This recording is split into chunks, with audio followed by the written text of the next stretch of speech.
Assalamualaikum warahmatullahi wabarakatuh. Perkenalkan nama saya Muhammad Abdan Syakura Putra dengan NIM 210411100011. Di sini saya akan menjelaskan persoalan yang diberikan oleh dosen yang ada di dalam modul.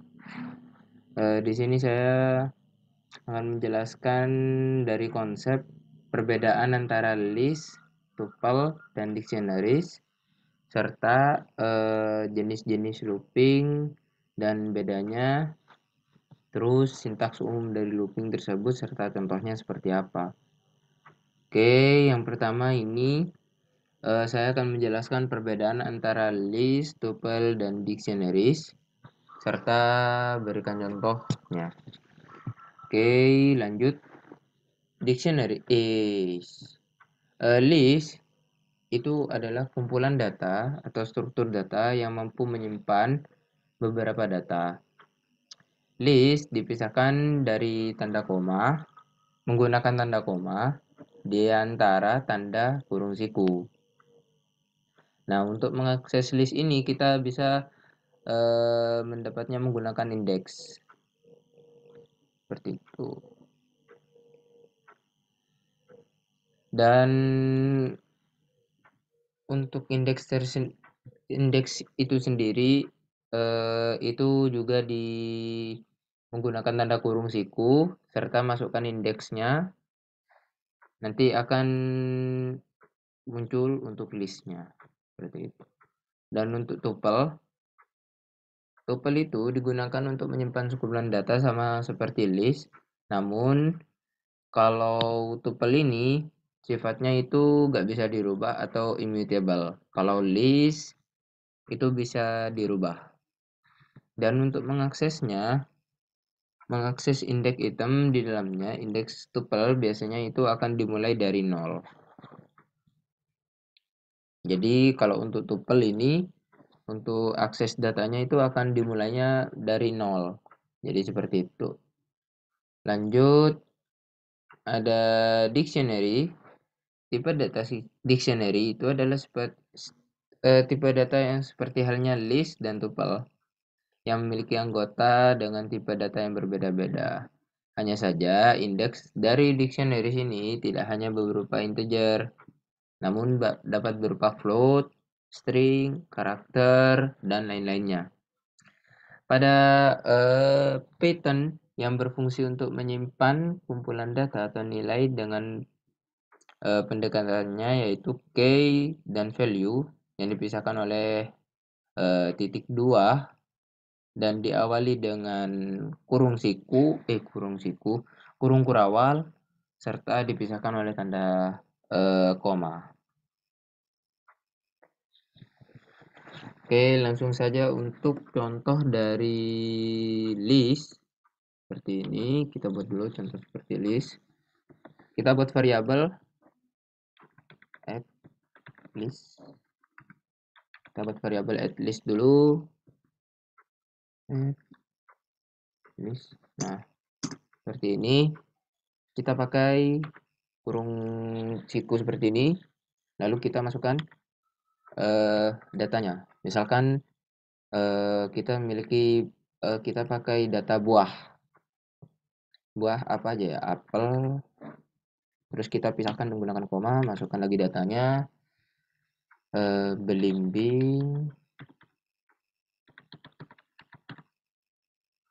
terus sama seperti itu, terus jeruk, enggak, jangan banyak-banyak, dah 3 aja. Lanjut kita panggil listnya print add list. Kita jalankan. Nah, akan keluar seperti ini. Dan untuk melihat tipe datanya, maka kita print tipe dari add adalah class list. Nah, seperti itu. Terus untuk yang tuple, kita buat contoh tuple. Oke. Untuk tuple ini kita buat add tuple. Kita buat sama seperti list menggunakan variabel. Nah, tuple ini menggunakannya kurung biasa, kurung buka biasa, namun di sini isinya string. Nah, seperti itu. Sama seperti tadi kita isi pakai buah-buahan. Apel aja dah. Astagfirullahaladzim. Apel di sini. Sama seperti list, kita isi belimbing. Dan kita isi jeruk. Nah, ada 3 data seperti ini. Kita print saja untuk mengeluarkan datanya. Add tuple. Dan kita lihat apakah apakah tipe ini adalah tipenya tuple. Apakah data ini adalah tipenya tuple. Nah, oke, sudah. Coba, nah, seperti ini. Kelasnya tuple, seperti itu. Dan untuk dictionaries ini, nah, untuk dictionaries ini ada dua parameter, yaitu key dan value. Key ini untuk kuncinya, dan value ini untuk isi dari kunci tersebut. Contohnya nanti akan saya berikan. Jadi saya buat aja contoh dictionary. Oke, kita buat permisalan jadi seperti ini. Dictionary ini pakai kurung kurawal seperti ini. Nah, terus isinya itu yang pertama misalkan saya seorang mahasiswa, kita pakai npm. Nah, seperti ini. Terus dikasih titik 2 untuk kasih titik 2 untuk mengisi value-nya. npm saya misalkan 00000. Nah, terus dipisahkan oleh tanda koma. Nah, seperti itu. Lalu kita isi lagi. Key-nya apa? Misalkan nama. Terus di titik 2 untuk. Nah, karena ini adalah angka, kalau angka gak usah pakai titik 2. Tidak usah pakai tanda petik. Nah, untuk huruf, maka kita menggunakan titik 2, misalkan Amdan. Nah, seperti ini. Jadi kita lanjut saja untuk buat datanya. Misalkan add dictio. Misalkan seperti ini. Kita buat variabel dictio. Kita pakai kurung kurawal. Sama seperti yang di atas, kita buat data npm saya. Datanya kita masukkan value-nya 2104. Nah, seperti ini. Kita pisahkan menggunakan tanda koma. Seperti ini. Lanjut, kita buat value lagi dengan nama. Seret. Kita isi value-nya, isi datanya misalkan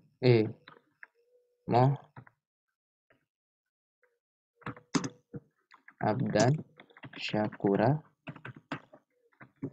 Putra. Nah, kita pisahkan lagi. Kita masukkan key lagi untuk kuncinya. Kelas. Nah. Jangan kelas. Kita pakai pekerjaan saja. Pekerjaan. Kita isi value-nya pekerjaan. Pekerjaannya sebagai mahasiswa. Nah, terus kita pisahkan juga menggunakan koma. Terus status atau status saja. Status. Nah, misalkan kita pakai status. Saya statusnya masih ada di semester 2. Nah, seperti ini. Bagaimana cara mengaksesnya? Sama seperti halnya yang di atas. Kalau kita panggil print, untuk kalau langsung dictionary, jadi dic akan muncul seperti dictio. Nah, akan muncul seperti print dictio akan memunculkan semua data yang saya isi. Itu merupakan key ataupun value-nya akan muncul semuanya seperti itu. Dan misalkan bagaimana cara mengakses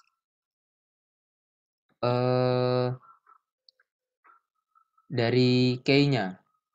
Oke, cara mengakses key-nya maka print kita tulis di sini apa variabelnya add dictio, terus kita masukkan mau nyari apa kita, misal pakai kurung siku, kita misalkan mau nyari apa, misalkan nama.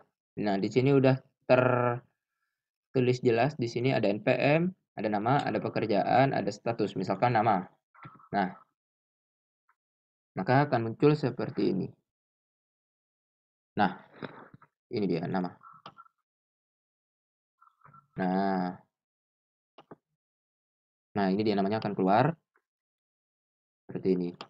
Terus bagaimana cara mengakses key-nya semua? Kita print, jangan lupa. Nah, terus kita masukkan .case. Nah, dari dari data dictionary yang keluar hanyalah key-nya doang. Jadi hanya npm, hanya nama, hanya pekerjaan, dan hanya status. Jadi seperti itu. Dan bagaimana untuk melihat value-nya doang? Print sama seperti tadi, add dictio. Nah, values. Nah, seperti ini. Kita coba jalankan. Maka yang keluar value-nya itu adalah i datanya. Nah, seperti ini. Muhammad Syukur Putra, mahasiswa. Seperti itu. Dan ada satu lagi yaitu items. Items. Apa ini items? Kita coba dulu jalankan. Biar kita tahu apa itu isinya item. Nah, seperti ini.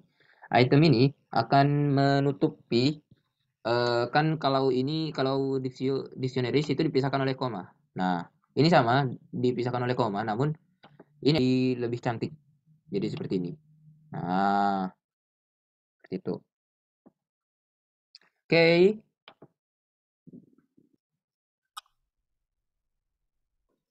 Oke, kita lanjut yaitu nomor 2-nya. Sebutkan jenis looping dan perbedaannya. Sintaks umum dari looping tersebut dan berikan contohnya. Oke. Untuk looping di sini ada dua sintaks yaitu for dan while. Itu untuk for digunakan ketika kita tahu berapa kali akan melakukan looping atau perulangan. Nah, jika while itu digunakan jika kita tidak tahu berapa kali looping atau perulangan yang akan dilakukan. Kita langsung saja contohnya. Oke, kita buat contoh. Misalkan ini kalau menggunakan list yang di atas, kita buat data list X sama dengan kan 1, 2, 3, 4 kita mulai dari 0 0, 1, 2, 3, dan 4. Nah, kita pakai perulangan for.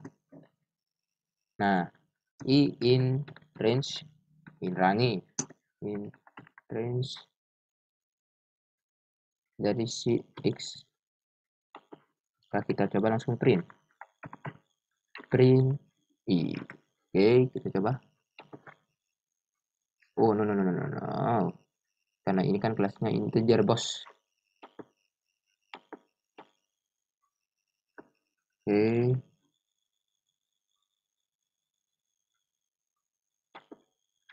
Ke untuk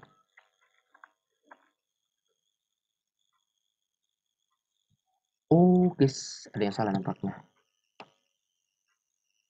Kita coba seperti ini.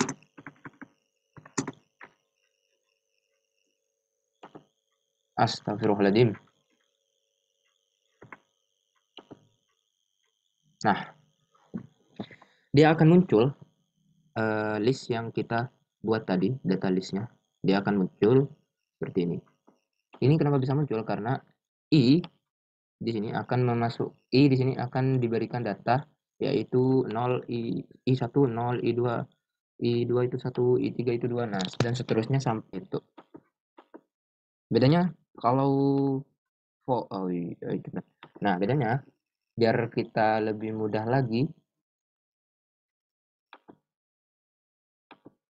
Nah, contoh ada lagi seperti gini, ada penjumlahan.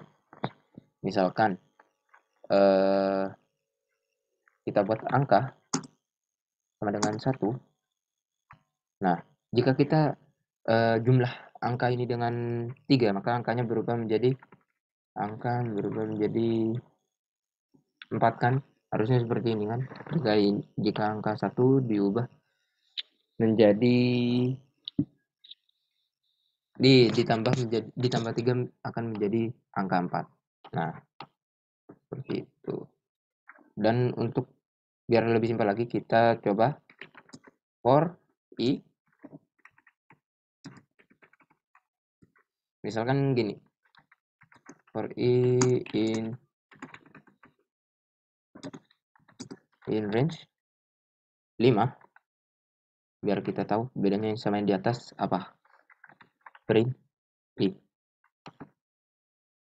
Nah, apa bedanya? Kalau yang di atas ini kan kita udah tahu nih, data yang kita ingin buat itu adalah ini. Nah, kalau yang di bawahnya ini kita buat range. Range itu apa? Range itu adalah range ya, range apa ya bahasa Indonesianya? Tidak tahu saya. Range itu adalah jarak dari angka yang dari awal sampai ke angka akhirnya. Nah, seperti itu. Nah, range ini 5 ini kenapa tidak dimasukin? Karena kita mulainya itu dari 0. Nah, makanya itu 5 ini tidak dimasukin. Coba kita hitung. 1, 2, 3, 4, 5. Nah, jika kita hitung banyaknya itu ada 5. Nah, jadi seperti itu untuk sintaks for. Bagaimana kalau kita misalkan ingin mulainya dari 1? Nah, kita buat lagi for i in range. Kita mulainya dari 1. Kita beri titik koma dan kita akhiri dengan 5. Namun lihat apa yang terjadi. Print i. Munculnya ini akan dari 1, benar. Munculnya awalnya itu adalah 1. Namun akhirnya masih tetap 5 itu tidak dimasukkan ke dalam datanya yang akan dimunculkan. Jadi seperti itu.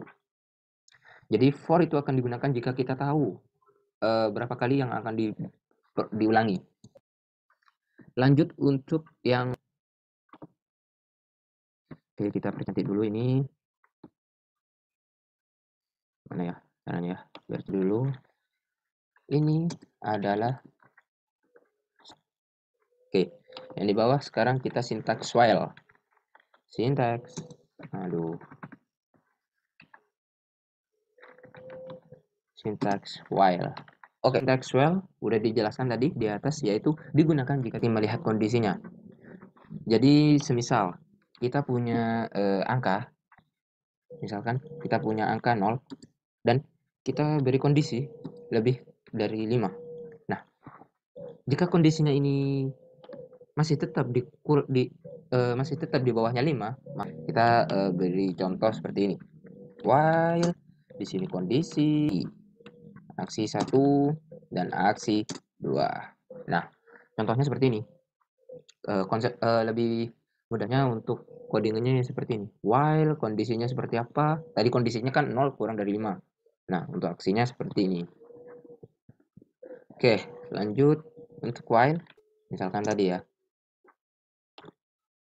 Misalkan kita buat variabel aja deh. X sama dengan 0. Dah, biar bagus. While X jika kurang dari 5, maka dia akan menuliskan ganteng. Asik. Wah, dia akan menuliskan terus sampai habis. Berhenti. Sampai kita masih belum, karena nilainya X-nya kurang dari 5.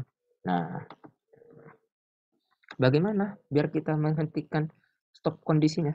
Kita buat di sini stop dulu. Stop. Jangan lagi.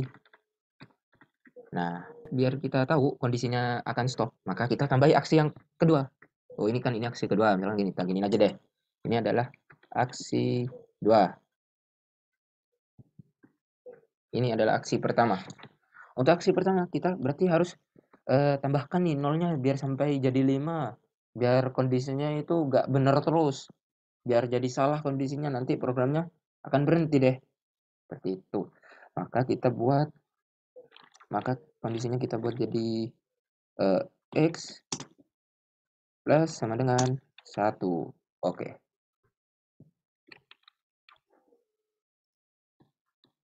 Kita coba jalankan. Nah, ini dia. Jadi dia tuh akan mengisi atau menampilkan sebanyak 5 kali. Kita hitung. Ada berapa? 1, 2, 3,